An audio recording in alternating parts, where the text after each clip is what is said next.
Fox News, for example, Laura Ingraham, has gone on the offensive attacking the Hillary Clinton campaign. Right. Yeah. Which is going to be super effective. And I think it's going to hurt her chances for the 2016 election if they know how to time travel now over at Fox News. We got to address the suburban women problem because it's real. Welcome to the Suburban Women Problem, a podcast for red, wine, and blue. Hi, everyone. Thanks for joining us. I'm Amanda Weinstein. I'm Jasmine Clark. And I'm Rachel Vindman. And you're listening to the Suburban Women Problem. We talk a lot about our families on the pod, so today I'm very excited that we have a couple of family members joining us, two amazing Paris women. First, we'll be talking to Debby Paris, the founder of Red, Wine, and Blue, about the success of book ban busters and how the media has been responding. And then after that, we'll be joined by Katie's mother-in-law, Debby Paris. Debbie's a child psychologist, and she was so reassuring when she was on the podcast last year. I can't wait to talk to her again. But first, let's talk about what's been going on with everyone. Jasmine, what is up with Gwinnett County? You guys always have extra drama. I feel like we're just being perpetually bullied. And it's getting to the point where it is a bit exhausting to constantly be having to fight for your voters. You know, our voters are essentially being punished for showing up and changing the politics of Gwinnett County, but they have essentially silenced us and in effect silenced our voters as well. So I can say it's been a frustrating week. Can you explain essentially silenced or what they're doing, how they're silencing you? So we talked a lot about redistricting, and we talked about redistricting on the last episode. Mm-hmm. And this is just another example of how they can use redistricting to continue to segregate, number one, but also using redistricting to disenfranchise voters. Gwinnett County changed dramatically over the last 10 years. We have so many more demographics, so many more countries represented, races, cultures, traditions, religions, so many things. And that's reflected at the ballot box in how we vote. And my colleague put it really succinctly, but he made it plain. Gwinnett County changed the face of politics of our county, not by an insurrection, not by a coup, not by perpetuating a lie. We changed it at the ballot box. And apparently, of all the things I just listed, that is the thing that Republicans find the most dangerous. And that is why they're pushing back on us so hard. It's like you've opened up a hornet's nest. Yes. Yeah, because they're scared because they don't want this new face of Gwinnett County to vote for their representatives. Their representatives would like to pick their voters, right? Which is very different, right? And so really the way a representative democracy should work is we pick our representatives. But now they're scared because that means the new Gwinnett County might not pick them.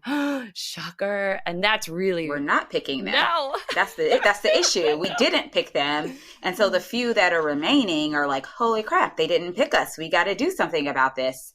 And so, they were conveniently able to still have 100% unfettered access to the drawing of the maps with no way for us to stop them. And so that was their way of trying to claw back a little bit of the power that they felt that they lost, again, through just the normal democratic process. And that makes it hard to keep democracy working and to keep electing people we want to represent us, which then makes it hard to then get the policies we want. So last week on the pod, we had the breaking news when I found out the mayor resigned. And so you heard it here on the pod. I was so excited. Wait, time out. Can I say something? Yes. I saw the video. So someone made a funny video and I watched it a couple times because it was so funny. But I noticed, and someone else pointed this out also, the guy next to the mayor, when he says prostitution, it's the look on that guy's face is absolutely priceless. So I recommend, if you haven't seen that, specifically go back and watch the video and look at the guy who's to the mayor's left. It would be your right on the screen, and just watch the double take. It is amazing. No one in that room. He was all of us. Yeah. I know. No one in that room knew Yes, that's where it was going. It was purely Yeah. Whoa. Yeah, I know. It was all in his head. No one else felt the same way. And that is really like the beauty of it. It was not like some sort of No. like rehearsed and like, oh, let's go with this. Probably because no one would like think that was a good idea, but him. And so, yeah. Anyway, so tell us about the resignation. I know. Oh, yeah. So, and it is hilarious, but the serious consequences, this is now who we have in elected office that doesn't represent us. And Connie Schultz wrote a column in USA Today that I loved.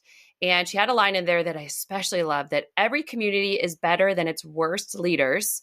And Hudson is no exception. And it's time for Hudson to prove it. So I feel this mayor resigning is one little step in the right direction. And we have more steps we need to take. And silence or sweeping things under the rug and hoping that they'll just go away is never the way to clean house. So I am proud that he resigned. I'm thankful he resigned. This is great for Hudson. So on a totally different note, Rachel, do you want to tell us a little bit about what is going on with Ukraine? Well, I'm hesitant to say much because we do record a little before our podcast comes out, and this is a really changing moment. But I have to say, NATO took some hits with Trump. I saw someone yesterday, which really a horrible take. And it was like, well, NATO has an agreement that there will be a percentage of the gross domestic product will be spent on defense. The United States meets it. European countries do not.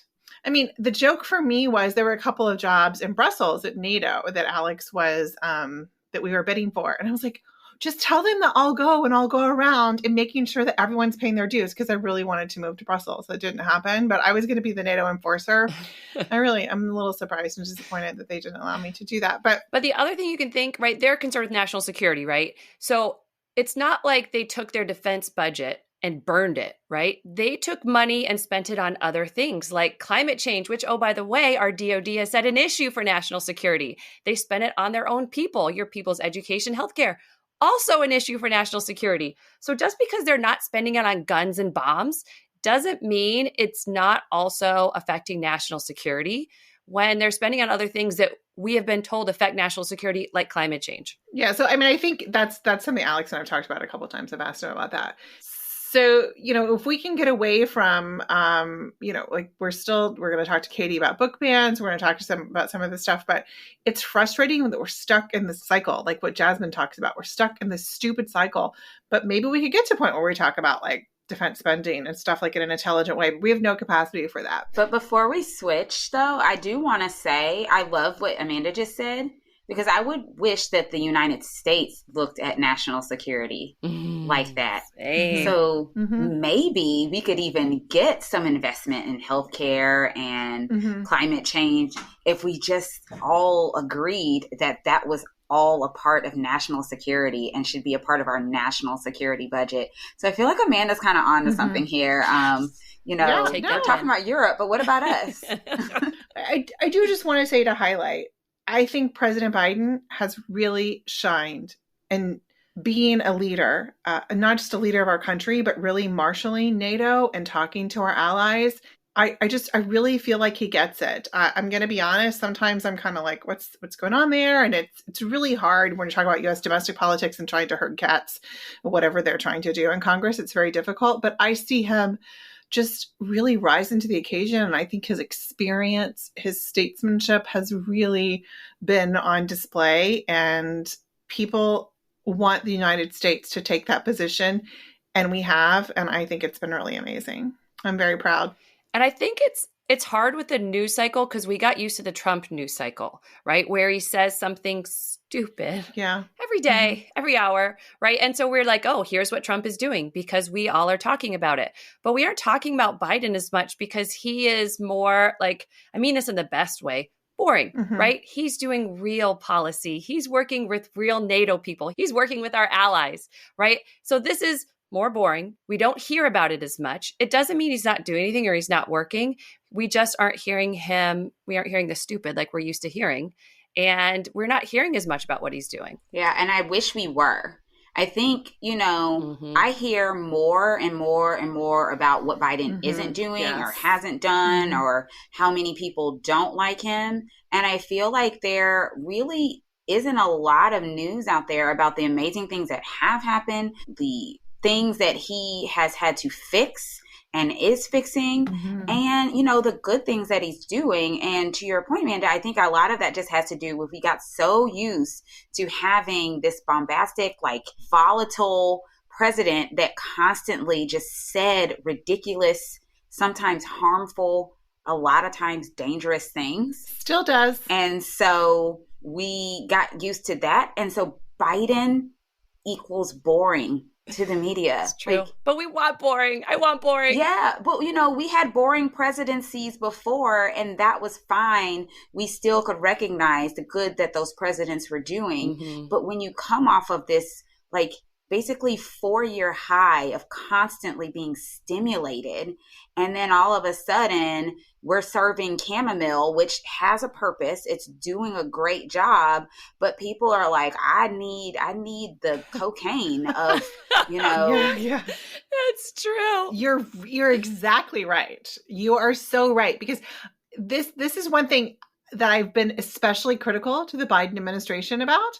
They have been very slow to realize that people have gotten used to a different way of communicating. So we could not go from a 15 to a 3. It's hard. People were like, wait, what's going on? No one's talking. Like, this is not. And then they thought nothing was being done because they were so conditioned for the crazy. There's been a lot of books we've read about this like complex PTSD, or it's something that lasts for a long time. You're going through it for a long time. You don't realize it actually becomes your normal. And it's hard.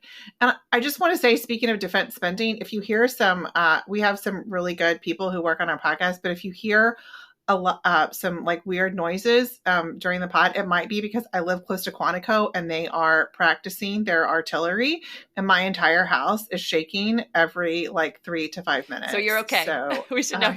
Yeah. Money well spent, guys. There we go. There's our NATO spending right now at Quantico. Anyway. Yeah. So one way that I've noticed that I think Biden is actually doing a good job is what I've noticed recently on the right, and from Fox News, for example, Laura Ingraham has gone on the offensive attacking the Hillary Clinton campaign. Right. Yeah. Which is going to be super effective. And I think it's going to hurt her chances for the 2016 election if they like know how to time travel now over at Fox News. You know, Biden and Harris must be doing something really right if you have to go back and pick on Hillary Clinton. And so actually, though, Hillary Clinton made a speech recently to the New York Democratic Convention that was on fire. And I did love it. Yes. And so I just want to read some of it. So she said that Republicans will claim they're on the side of parents and family values, but they will do nothing for actual parents and families. Nothing on childcare, nothing on paid leave, nothing to help working moms and dads get by and get ahead. They will do nothing to invest in our schools or make college more affordable. They'll ban books. And I think on that note is a perfect place to bring on Debby Paris, and let's talk about book ban busters. Welcome back to the podcast, Katie. Thank you for joining us. Oh, I'm super excited to be here with you guys. So we are super excited to talk about the success of book ban busters. I have seen this everywhere. So Red, Wine, and Blue has been getting a lot of media requests every day. I've seen a ton of it. What are some of your highlights from all of this attention?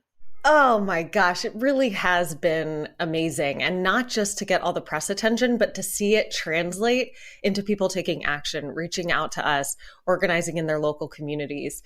You know, I was asking Julie, who's been on the pod before, our organizing director. So, hey, tell me, for our very first troublemaker training we ever held, how many RSVPs did we have? And then tell me how many we had last night. So fast forward just to let's look at the progression. So here's the answer. For our very first one, there were 40 RSVPs. Not bad. That's some activity out there. Last night, 787 for one training. Lots of troublemakers getting in good trouble. Yes. Wow. So it's just really translating, you know, like we've clearly struck a nerve. There is a need for this work. There is a want for this work. You know, there are just people are hungry to do something. There is this immediate gut reaction to like, book bans? Seriously? This is not the 1950s. This is 2022. We want to have our kids prepared for the 21st century. This is not the McCarthy era. Like, we're not doing this.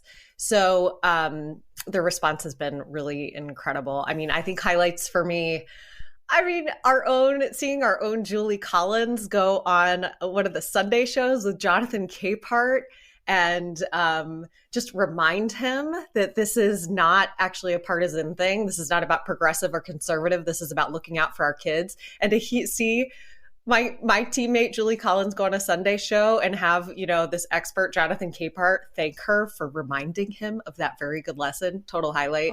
Our very own Beverly Batt, the executive producer of this podcast, went on CBS News yesterday. Mm-hmm. And then all these women from across the country who've never done media before, we are amplifying them in national media, in their local media markets, which is so important. And I think that we are actually, ending this grip that these right-wing groups have had on defining, the parent point of view, which I know all of us have felt like is not representative at all of mainstream moms, of like who we are.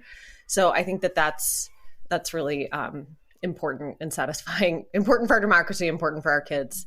So Katie, I want to ask you a question. I'm working on a piece for USA Today, and I've been struggling, and we're working on for about 3 days. And then I finally leaned into my anger because I'm frankly just mad that I'm talking about book bans in 2022. I'm just mad that we're here. Yeah, mama. And me too. I absolutely cannot believe that we're still fighting this fight. And, Jasmine has taught us all that it's still important to keep fighting the fight, even when you're frustrated. And it's a great lesson that I learned from her. I've had to lean into that as well. Lean on it, not into it. Lean on it this week. Yeah. Put away the lighter. Don't burn everything down. Yeah. Of like, we still got to keep this fight. But what do you say to that? Why in the world are we working on this now? It's a lot of energy to spend. Yeah. I think for me, it actually is unhelpful to sort of unpack why we are here. When we talk a lot about like, okay, well, this is orchestrated. This doesn't really represent, as many parents as they try to make it appear to. But let's unpack that a little bit. Like, why are they doing this? Because I don't know. I feel like, you got to name it to tame it. You got to, right? I listen to you ladies. Okay. So I think it's important to remember that the areas that these, book banning efforts and all of these sort of hotbeds for the culture wars that we are seeing, they are happening in suburban areas. They're happening in majority white suburban areas that are rapidly diversifying. Hudson, Gwinnett. I was going to say, yes, we talked about that. Exactly. Now, why are they doing that?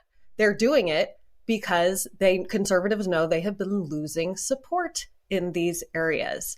So it is because of the power that you and your neighbors have exercised in finding your voices and, acting together over the last few election cycles that they are doing this. So keep in mind, the power that you have and what that is responding to.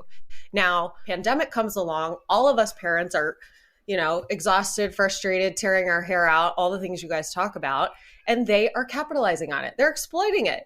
They are saying, you know what, rather than having all these women sort of collectively, lean into this moment of realizing, oh gosh, how hard our teachers work, how desperately we all need childcare support, paid family leave. Maybe we should be a country that provides that. Instead of focusing on that, let's fearmonger, let's divide and distract. We can't have all those ladies be coming together and trying to get more to actually support their families. That's scary.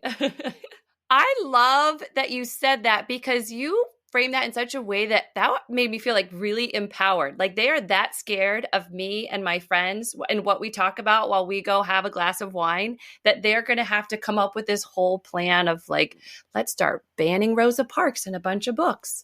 And that's how scared they are of us. That's right, Amanda. But I think that it's also kind of, I think that what we're doing is good and getting this media is good because I will say this from my standpoint, what I saw a lot, especially during the pandemic, was a lot of the focus was actually on the people who did feel aggrieved.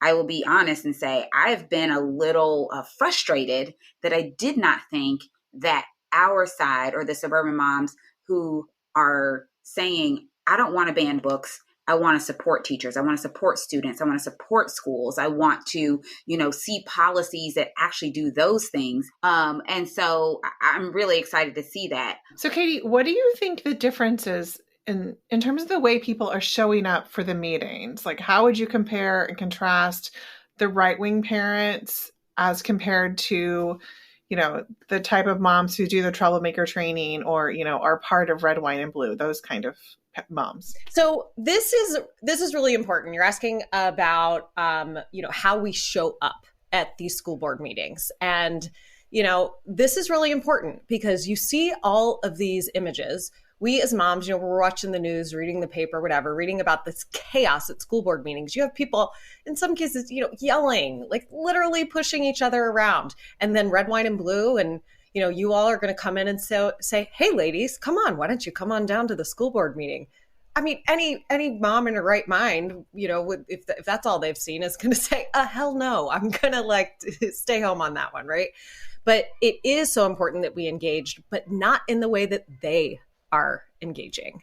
It is important how we show up, just as important it is that we express those mainstream, different, non-extremist right-wing points of views, that we show up in a way that's consistent with our values. So we talk a lot with women who come to the troublemaker training. How can you show up in a way that you're proud of? Let's applaud each other cheerfully. When the other side speaks, rather than booing, just sit quietly.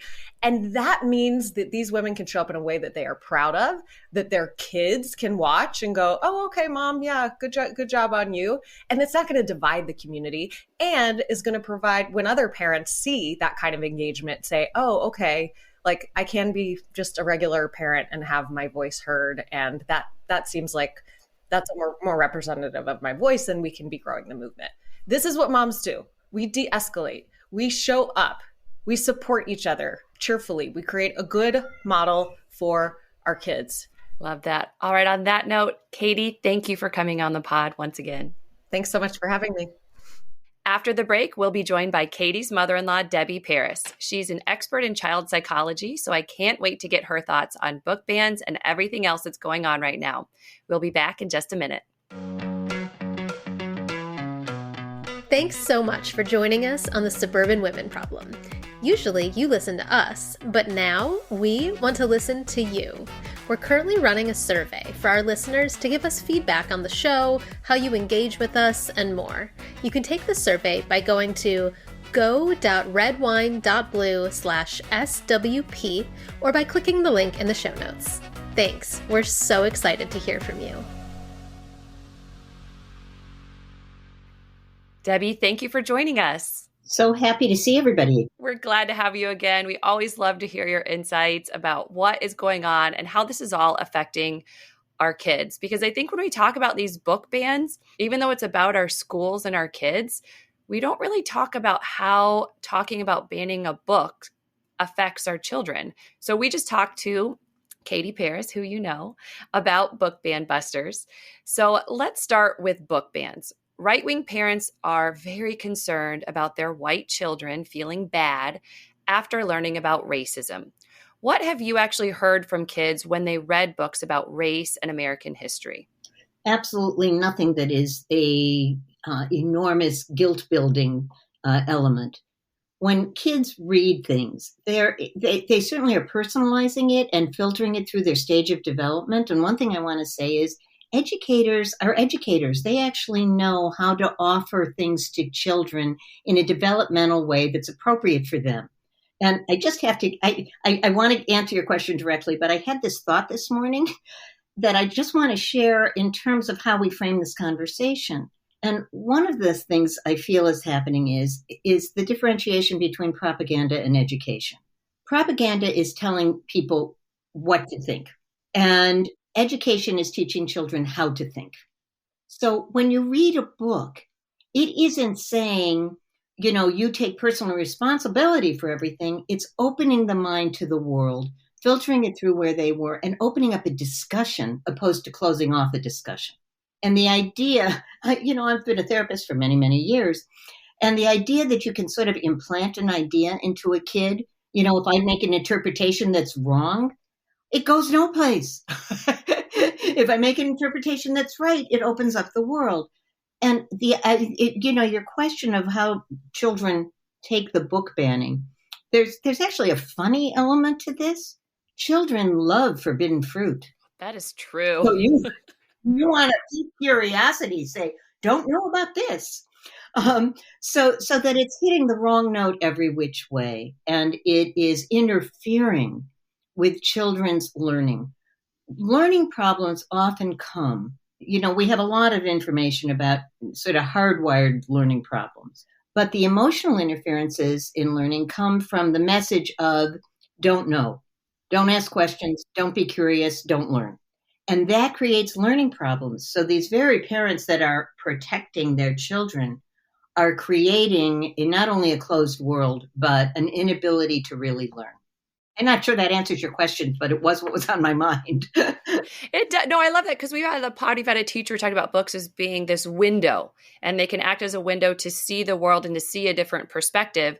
And so if you ban that book, you're essentially shutting that window, and you're taking that away from those kids, and they end up lacking that view and that perspective and that seeing things in a different way, or seeing what's really going on outside that window. Right. And it actually it distorts what the education is about. After all, if we're learning about the history of slavery in this country, we are not saying to the little white children, you are responsible for slavery. But we are saying slavery happened, and we all have feelings about it that we need to own so that we don't repeat things. Conscience development. Conscience development is a long, slow process that's complicated. But people get confused about conscience. They think it's a whiplash because that's how it can feel to young children. But actually, a good conscience says, "Ooh, that wasn't right. How do I fix this?" And then you feel good about making something right, or you feel good when you do something right. So it's an agency not just for guilt, but for actually self-esteem and feeling good. So if you close off the discussions about complicated things, you are closing off the window into the world and a growth developmental piece internally. And then I keep thinking, so what other information do they feel is too overwhelming for children? Children are able to process a lot if they're given the information in a contextual and an appropriate way. We don't ask children in first grade to read War and Peace, okay? But if we might have to talk about war if we have a war in Afghanistan or, and they're hearing it on TV, we don't want them to say, la, la, la, la, la. We want them to say, what is that? What's happening? And then we explain it in terms of what they can understand at that moment. I love that you flip the script on that, right? So if you don't talk about it, it's not like they're going to be like, I never knew slavery existed. They're going to know. Right. But if you don't talk about it, they actually will feel bad about that, as opposed to if you have the conversation. I love that conscience building, like, well, what can I do? Mm-hmm. Right? So you can feel good about what you can do about it now, rather than if you don't have the conversation, you take away the opportunity for them to feel good about how can I change things now? Exactly. And one of the key things, I have a whole list of things about what helps children become learners. And one of the key things is being able to use curiosity in an appropriate and useful way. And saying you're not allowed to know certain things.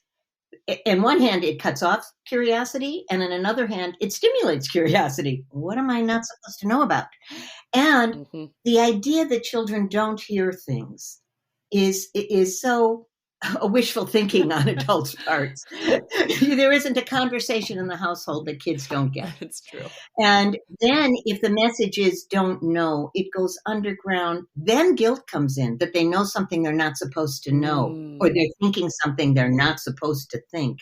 So the idea of offering information and helping somebody process it, that is what makes people feel good inside themselves and whole, opposed to inhibited and scared.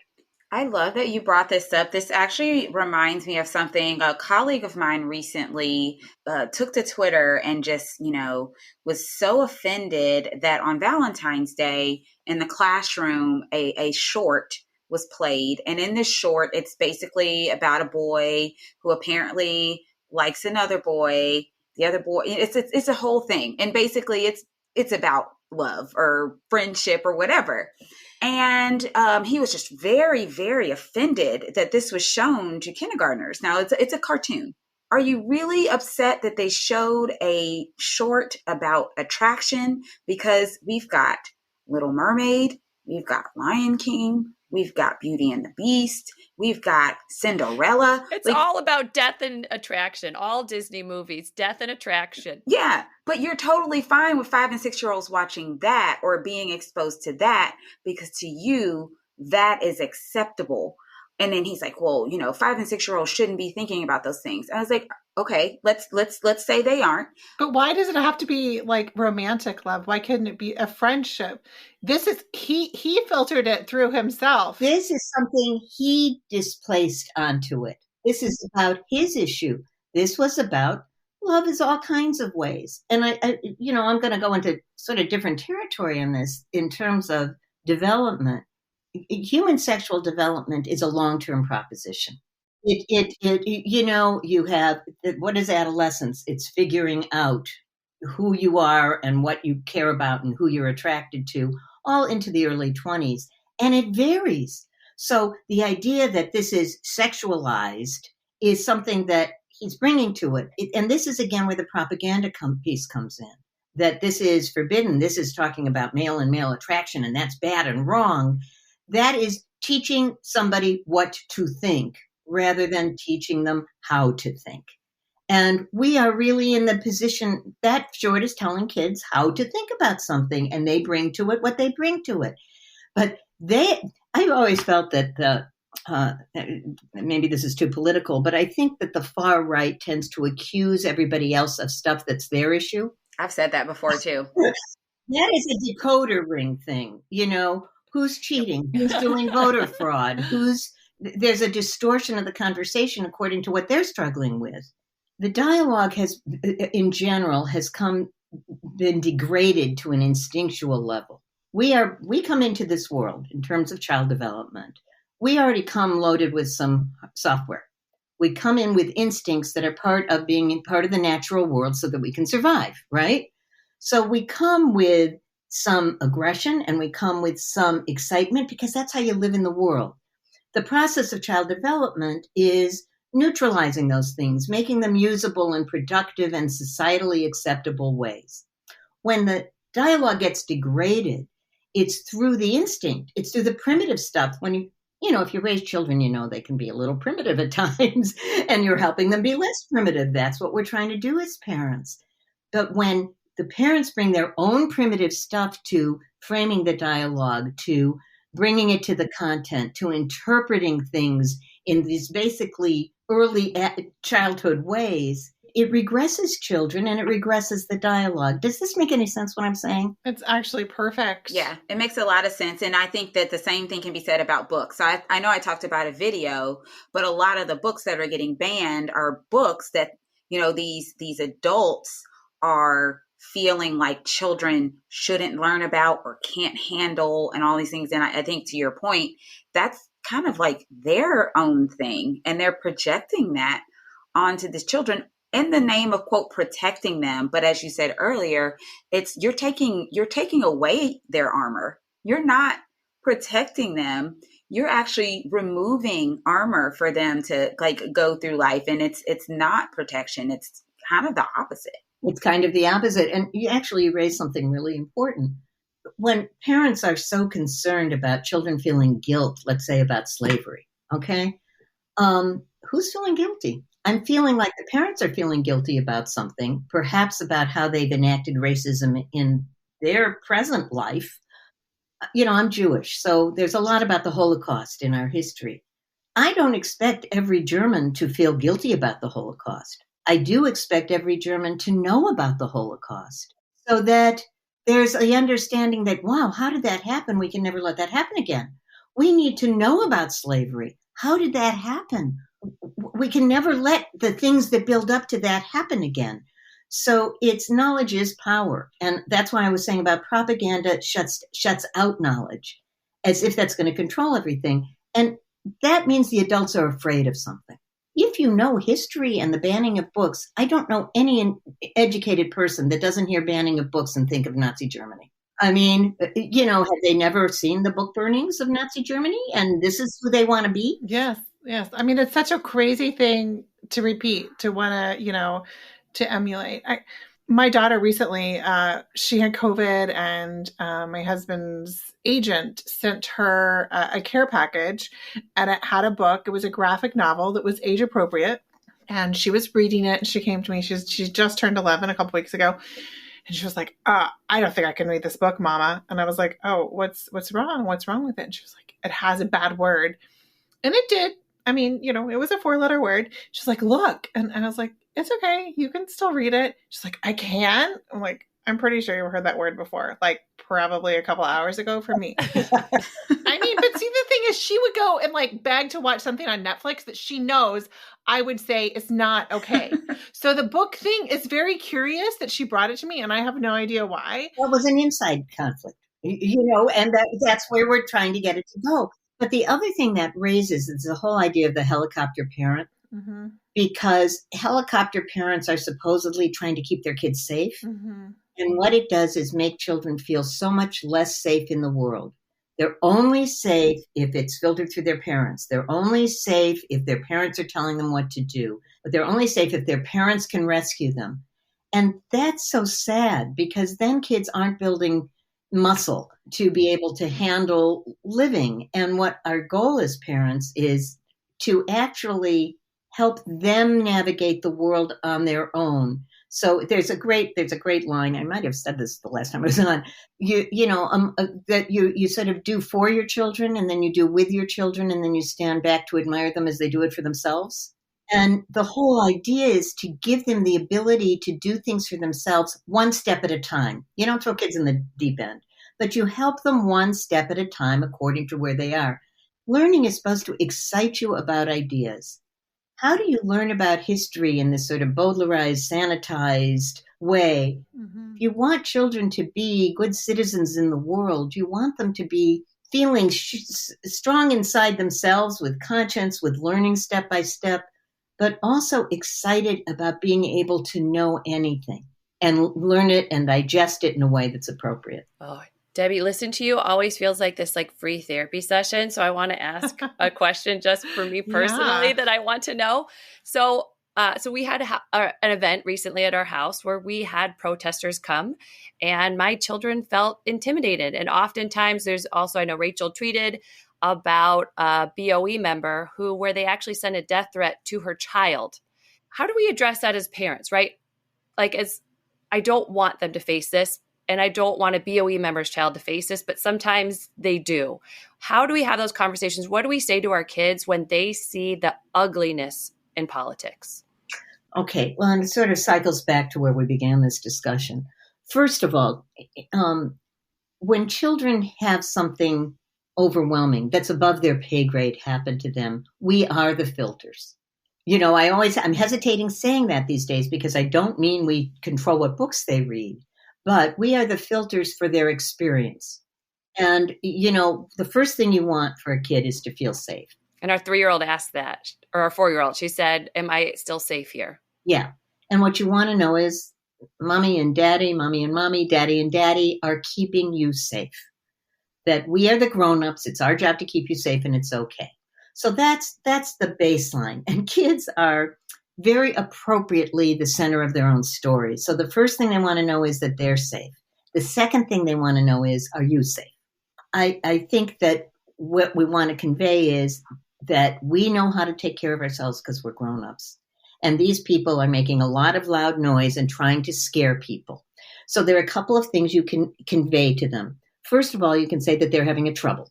That the people that debate in this way, that send threats, they're having a feeling trouble because nobody helped them with their feelings when they were growing up. That makes sense to kids. They're having a trouble with their angry feelings, just like so-and-so does in preschool or in 7th grade or in high school.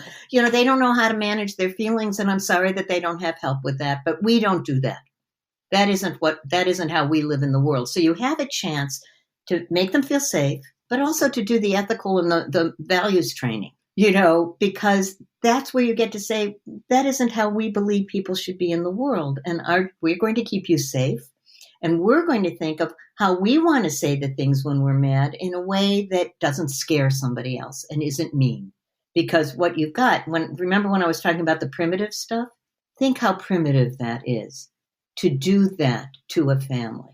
Does that sort of answer your question, It or did I does. miss parts No, of it? that totally does. But, to end on a more positive question and a positive note, I, as a mom and as a wife of a politician, I love for our kids to be involved in politics. I want them to be involved in the best of politics. I want politicians to ask kids. So my husband actually has a town hall with teenagers, just teenagers, where he says, teenagers, what's going on with you? What do you need? How can I serve you better? How do we get our kids involved in politics in a positive way? Well, first of all, kids need to feel active rather than passive. That makes everybody feel good, not just kids, adults. We feel good when we can be effective. And again, this is going to be a developmental thing. What's appropriate for a 5-year-old, a 10-year-old, a 15-year-old, a 20-year-old. But I think that the idea of mobilizing the good in people rather than attacking the bad in people is the way you want to filter it for your kids. So getting kids to write postcards to get out the vote, going to a demonstration that's not against something but for something, supporting a library levy. You love your library. Let's hand out flyers saying support the levy. First of all, you want to find things that speak to their experience. And kids are very much, the school age kid, which is really what we're talking about, is about schools, libraries, social interaction, as the hockey rink, the swimming pool. Think of what's in their lives and how those things have to be addressed and taken care of in our political world. They need to be funded. They need to be open to the public. They need to have their facilities kept up. And so you want kids to participate in something that's actually the direct line is connected to them. I love that. And I love thinking about how to engage kids, even like the book bans. I think it would be great to have kids write little notes of their favorite book that they read in school and their favorite teacher. I think that is a really great way to think about how we engage children in politics. Well, Debbie, I want to thank you for being on the pod. It's always great to talk to you. Yes, thank you so much. It's a pleasure. Yes, thank you. So good seeing you guys. Take care. Thank you. Bye-bye. Bye-bye. Well, that was amazing. Today, everything just kind of tied together and really kind of like, for me, closed up some loose ends on, things that I've been grappling with. So I really appreciate both Katie and Deb being on. Me too. I've really been struggling. Yes. It's like, I literally feel better. Like I was in a therapy session of some stuff that I've really been struggling with. That's actually been preventing me from doing things I need to do because I was struggling so much, but it helps. Talk therapy is a good thing, guys. I hope it helps our listeners as well. So let's have some more and do Toast to Joy. So my toast to joy is actually to getting to hang out with Jada this weekend and actually getting to see my son this weekend. So the kids have a really long, random break. So we have spring break during spring semester, but we also have this 5-day break, or she does. I don't. Has this 5-day break, but it also coincided with me having a 4-day break from the Capitol. So everything kind of worked out together. So we're traveling up to Maryland.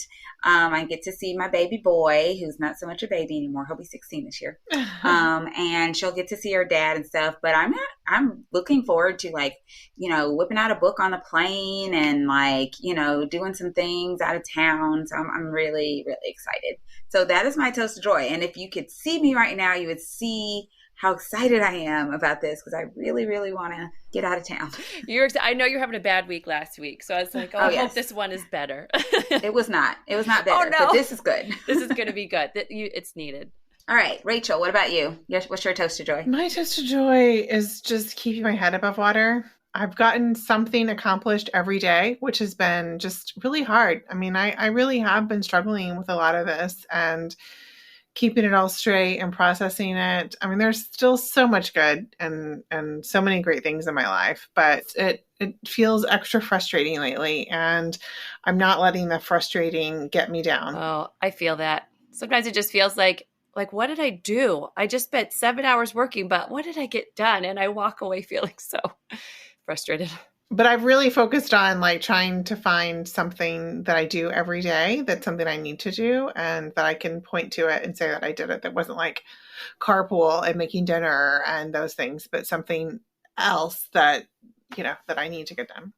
What about you, Amanda? So my toast of joy today is for my son, Brady, who turned 4 yesterday, and Oh, we were happy birthday. It was so fun. So it's so exciting seeing him turn 4. And if you're a This Is Us watcher, so they had one of their episodes talked about how for their adopted daughter, how it felt like time went by super fast because they missed some of the time with her. And I was feeling that with Brady turning 4, like we got him as a 2-year-old and now he's a 4-year-old, and it feels so fast. Like, oh my gosh, we already have a 4-year-old, but it's super special and it's super exciting. So to Brady.